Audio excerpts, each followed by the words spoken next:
Good morning Kuya Tol mga tol. Eto na naman tayo. Magluluto tayo ng sinigang na baboy para pananghalian. Ayan.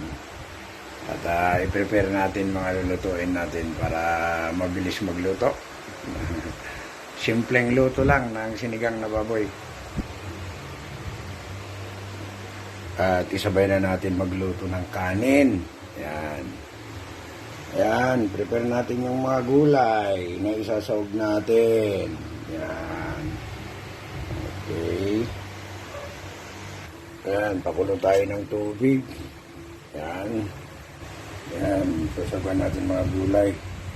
Hinihintay pa natin yung kamatis. Ayan, i-prepare lang muna natin. Kumukulo na.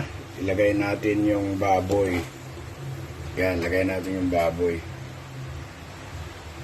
Yan, hiniwa natin ng sibuyas at saka kamatis. At naka-ready na ito. Yan. Ready na natin yan. Itong kangkong. Yan.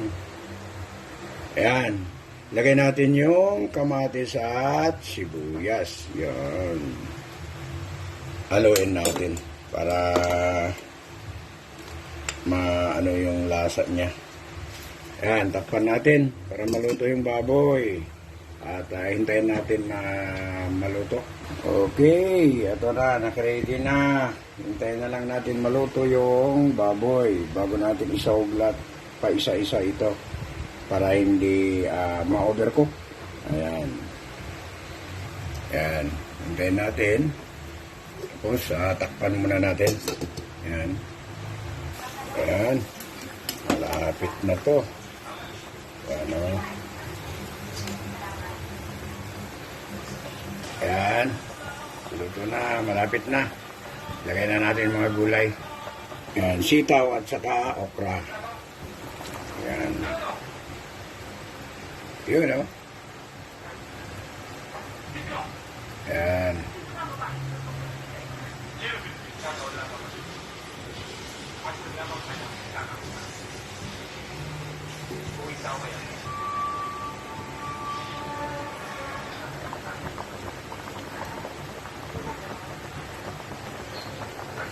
Ayan, kangkong.